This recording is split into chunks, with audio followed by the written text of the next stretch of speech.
जय हिंद दोस्तों। 1906 यानी कि आज से तकरीबन 117 साल पहले जर्मनी के एक छोटे से हॉस्पिटल में 51 साल की औरत फ्राउ मुल्लर आती है, जिसके पास उसके यादों के तौर पे कुछ भी नहीं बचा होता। वो अपने पुराने पलों के सारे यादों को भूल चुकी होती है। इससे पहले इस तरह के कॉग्निटिव डिक्लाइन केसेस को नहीं समझा जाता था और उन्हें अलग अलग तौर पे डिस्क्राइब किया जाता था। लेकिन डॉक्टर एलोइस अल्जाइमर ने फ्राउ मुल्लर के कंडीशन को देखते हुए इसे डिटेल में स्टडी करने और इसके कॉज, सिम्टम्स और ट्रीटमेंट को समझने की कोशिश की। तो चलिए समझते हैं इस भूलने वाले डिजीज के बारे में।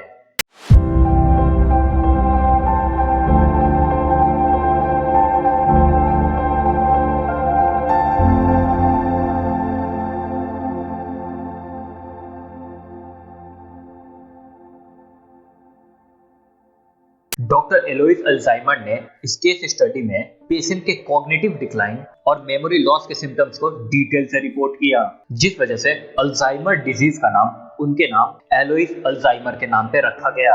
अल्जाइमर डिजीज को लेके लोगों के बीच काफी सारे अफवाहें फैली हुई है और ये अफवाहें टाइम टू टाइम बदलते रहते हैं, जैसे कि कोकोनट ऑयल अल्जाइमर को ठीक कर सकता है, एल्यूमिनियम एक्सपोजर अल्जाइमर को बढ़ा सकता है, फ्लू शॉट्स अल्जाइमर को ट्रिगर कर सकता है, इलेक्ट्रोमैग्नेटिक फील्ड जैसे कि मोबाइल फोन के यूज से अल्जाइमर बढ़ सकता है। बहुत से लोग हर्बल सप्लीमेंट का इस्तेमाल करने का सुझाव देते हैं, बट ये सारी अफवाहें हैं, ये साइंटिफिकली प्रूफ नहीं है। और अल्जाइमर पेशेंट को भी इन अफवाहों से बचने के लिए हमेशा अपने हेल्थ केयर प्रोफेशनल की एडवाइस लेनी चाहिए और जो भी इंफॉर्मेशन मिले उसे वेरीफाई करने के लिए जरूरी सोर्सेज का इस्तेमाल करना चाहिए। अल्जाइमर डिसीज एक प्रोग्रेसिव न्यूरोलॉजिकल डिसऑर्डर है जो मेनली ओल्डर एज में देखा जाता है। इस बीमारी में पेशेंट के दिमाग के सर्टेन रीजन में डैमेज होता है, जिसके कारण कॉग्निटिव फंक्शन यानी कि पेशेंट याद करने की और सोचने की क्षमता को खोने लगता है। अल्जाइमर पेशेंट के ब्रेन में कुछ एटिपिकल चेंजेस होते हैं, जैसे कि बीटा एमिलॉइड प्लग्स और न्यूरोफिब्रिलरी टैंगल्स। ये चेंजेस न्यूरॉन्स को डैमेज करते हैं, जिस वजह से कम्युनिकेशन में रुकावट आती है। ये केसेस ज्यादातर 65 साल के ऊपर के लोगों में देखे जाते हैं।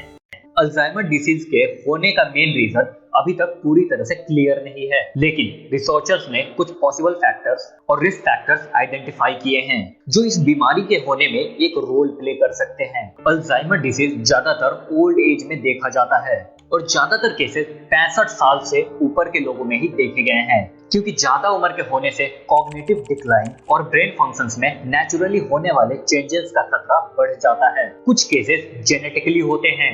अगर किसी के माता पिता, भाई बहन या दूसरे करीबी रिश्तेदार को अल्जाइमर है तो उनके बच्चों को भी इस बीमारी के होने का खतरा बढ़ जाता है। एंड इन दिस केस ये डिसीज 30 से 40 साल के लोगों में भी देखने को मिल सकता है। अल्जाइमर पेशेंट के ब्रेन में बीटा एमिलॉइड प्लग्स और न्यूरॉन के स्ट्रक्चर में चेंजेस होती है। इन चेंजेस का कनेक्शन अल्जाइमर के डेवलपमेंट से हो सकता है। कुछ रिसर्चर्स का कहना है कि क्रोनिक इन्फ्लेमेशन यानी कि सस्टेन्ड सूजन भी अल्जाइमर को बढ़ा सकते हैं।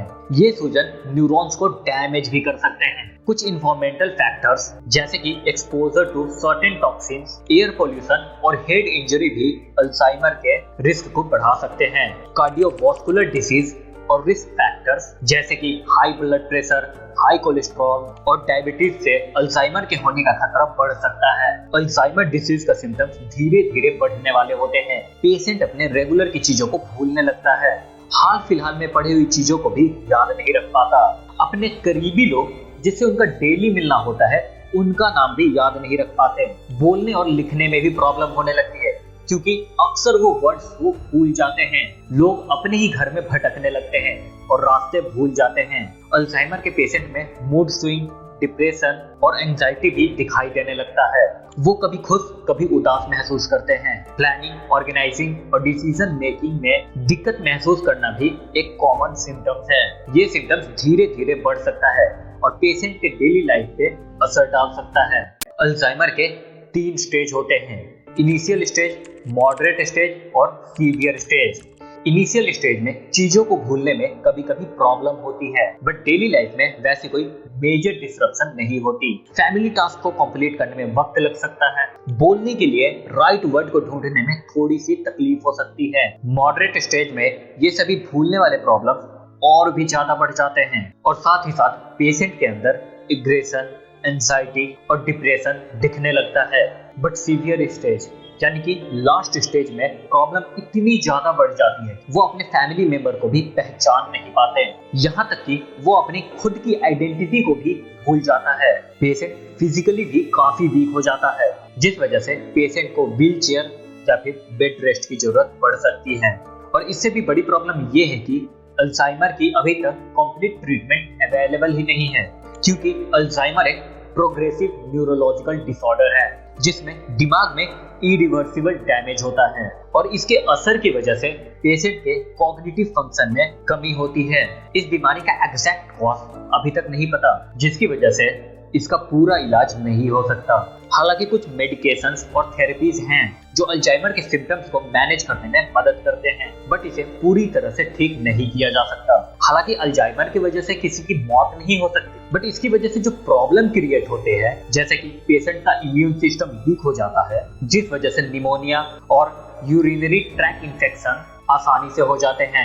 इसके अलावा पेशेंट को खाने पीने में भी कोई भी इंटरेस्ट नहीं रहता, जिस वजह से उन्हें डिहाइड्रेशन की प्रॉब्लम और कमजोरी हो सकता है। साथ ही साथ पेशेंट में कोऑर्डिनेशन और बैलेंस में कमी होती है, जिस वजह से वो गिर सकते हैं और गिरने की वजह से उन्हें बहुत सारे प्रॉब्लम हो सकते हैं। इसलिए अल्जाइमर के पेशेंट का खास करके ध्यान रखना चाहिए, उनके पास कोई ना कोई हमेशा ही अवेलेबल हो और उन्हें सेफ जगह पे रखें जहां पे उन्हें इन सारी चीजों से कोई भी प्रॉब्लम ना हो।